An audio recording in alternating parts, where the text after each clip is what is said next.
My thing is I did promiscuous visioning with everybody but her, and then came back to sell her hard on what I wanted to do. And I just overwhelm her.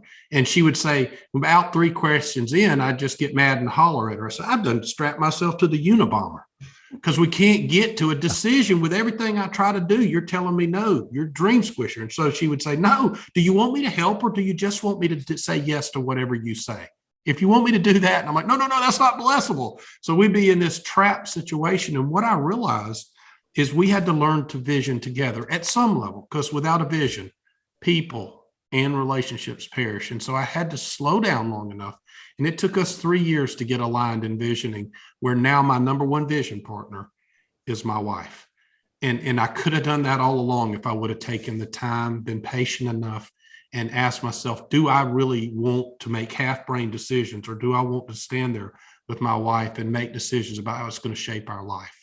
Well, and to tack on that, to give an example of, he called me a dream squisher, and that has been a real term that's been used for me. So just so y'all know that. Oh my. And the bill collector as well. But, the questions that I would bring were ones that to me were very logical. I'm a very logical person. I don't deal with a lot of emotion in my decisions, but I would ask things like, whenever he would say, I don't know, I think he's giving an example. He wanted to do a skydive, indoor skydiving. He really did want to do that, by the way. That's not a made up conversation. But my questions were, okay, so how are we going to pay for that? Why would you ask me a question like that? Next question was, well, what about the liability? How do you even insure that? I mean, what if somebody hurts themselves or dies, And so I'm asking these questions, and all he's hearing is rejection, rejection, rejection.